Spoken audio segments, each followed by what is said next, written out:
The market priced the Iran-US ceasefire as a total resolution, but that consensus ignores the deep structural damage already inflicted beneath the surface. During the conflict, key central banks were forced to rapidly burn through their external financial buffers to maintain domestic stability. India, Turkey, and Pakistan absorbed war costs measured in tens of billions of dollars. That buffer capacity does not simply regenerate the day the flags come down. Pricing the removal of a forward risk as the reversal of accumulated damage creates a massive exploitable error in the bond market. Pakistan just repaid $3.5 billion to the UAE. This direct hit exposes cracks in ties and shatters the fragile bilateral creditor foundation of their IMF extended fund facility. Without those deposits acting as a guaranteed financial assurance, Islamabad faces its massive 2026 to 2027 maturity wall entirely exposed. In Mumbai, the Reserve Bank of India chose to absorb the conflict's current account shocks by actively selling off foreign exchange reserves to defend the rupee. This graph charts the divergence. The IMF's baseline models assumed India would build a safety margin during this period. Instead, the steep red line shows the material negative deviation caused by their aggressive defense of the peg.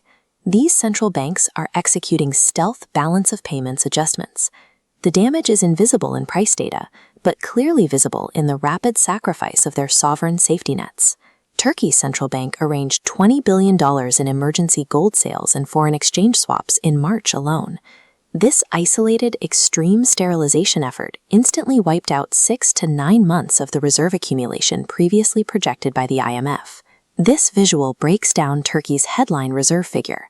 Strip out the swap liabilities, and the usable reserve position is drastically smaller. Dropping below the IMF's target threshold completely invalidates the reserve rebuilding narrative anchoring their 2025 program. The apparent stability of the Turkish lira is entirely financed by borrowed interventions. It is not earned by the economy.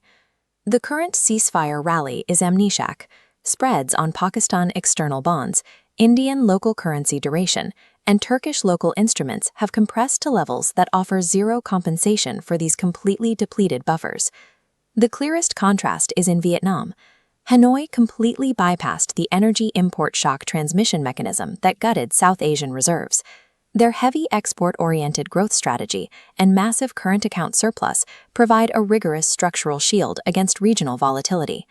Add in the recent political consolidation under President To Lam, and you get an institutional